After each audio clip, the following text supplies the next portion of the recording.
ួនយំម្នាក់អាយអរ៉ាកណ្ដោចកណ្ដែងក្នុងចិត្តច្របល់មិនសុខនឹកមីងនឹកពូនឹកបងនឹកប្អូននៅស្រងធ្លាប់រស់ជួបជុំថ្ងៃយំ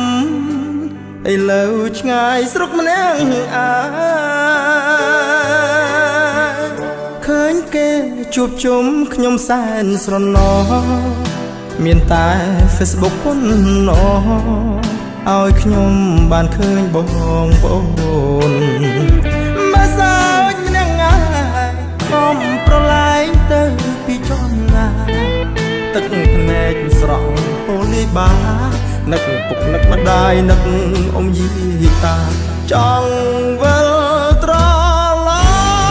ប់ទៅស្រង់បំរើម៉ែអើក្លៀតច្រើនឆ្នាំទៅនឹងផ្ទាំងស្ទើបែកអរ៉ាមកកាន់តែចាំពុងក៏ជួរៀហើយណាឃើញគេជួបជុំគ្រួសារទឹកលេត្រាហូមតាំងគូ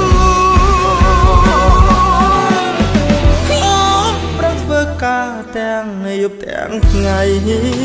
ក៏ព្រោះតែចង់បានលុយប្រឹងធ្វើមិនដេកមិនពួនកូនសូមសន្យាឆ្នាំក្រោយនឹងបានជួបពុកជួបម៉ែបងប្អូនជួបជុំរីករាយជួបរៀងរហូត